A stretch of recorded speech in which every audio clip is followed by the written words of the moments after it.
The story of Maharashtra politics is really the story of three men, and all of them today find themselves in the same boat. The three men, of course, are Devendra Fadnavis, former Chief Minister, current Deputy Chief Minister; Eknath Shinde, now the Chief Minister; Ajit Pawar, now the Deputy Chief Minister, and a man who's always wanted to be Chief Minister, which is a reflection of how fast and how suddenly politics in this country changes. Initially, the split seemed a little amicable. Over a period of time, it's become very clear that it is bitter. This is a battle that is going to end up before the Election Commission, and after that, perhaps go to the courts. Interesting to see what the implications of this will be for Maharashtra itself. It's now an open secret that the Chief Minister, Eknath Shinde, is a little nervous.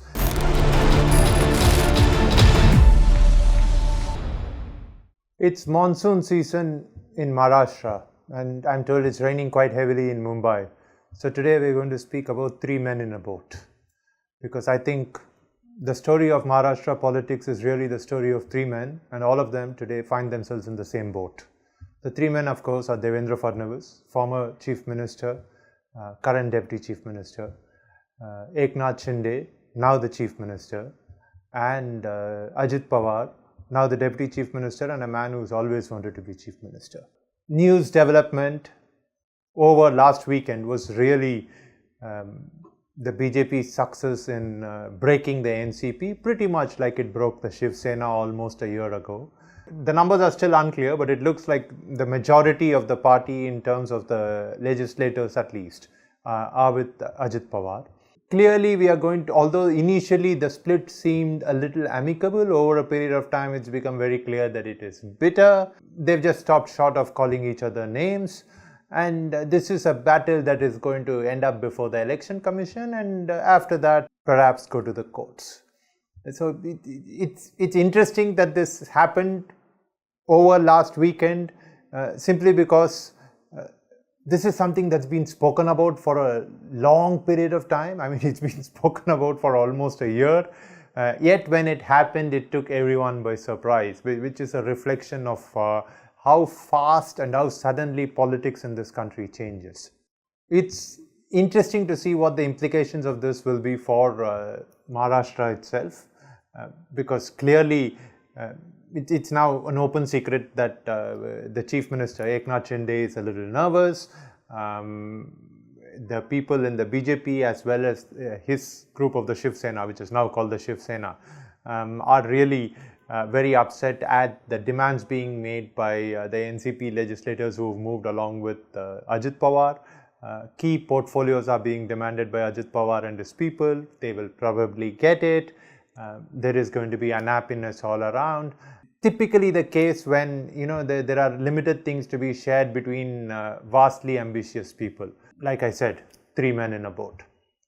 But the interesting thing is really not the boat, but it's the flotilla, which is the group of boats. And that's really the NDA as it is taking shape, and with rapid acceleration.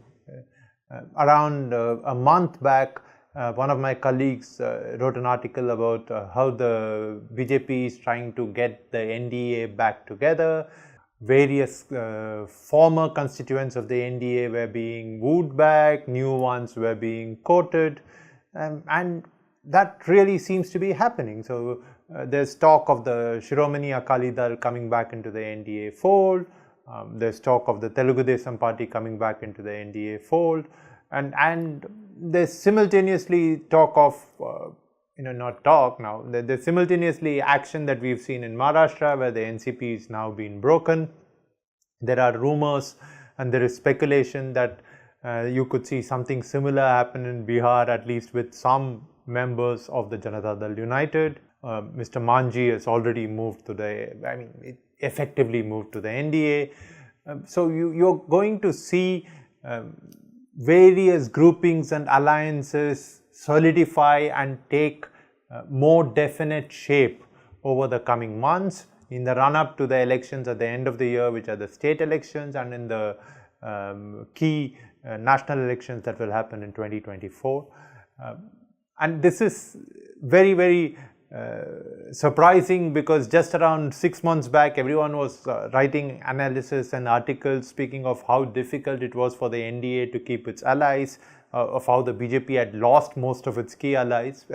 It did lose two very, very key allies, split with the Shiromani Akali Dal, split with the Shiv Sena, which then went on to form the government. But then the Shiv Sena has now been broken, and the larger faction is back with the BJP. You have the Akali Dal. There's also the JDU split, which I didn't mention simply because Mr. Nitish Kumar is blown hot and blown cold. Was originally with the BJP, then not with the BJP, then with the BJP again. So, right now he's not with the BJP, and he and the Rashtriya Janata Dal are part of the Mahagathbandhan, which governs Bihar.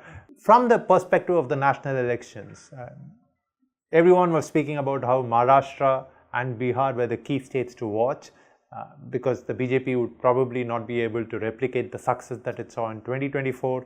At least in Maharashtra, the field has now been opened up a bit. The BJP, of course, has got what it calls Mission 45, where it wants to win 45 of the 48 seats in the state, Lok Sabha seats in the state. I still think that's a bit of a stretch.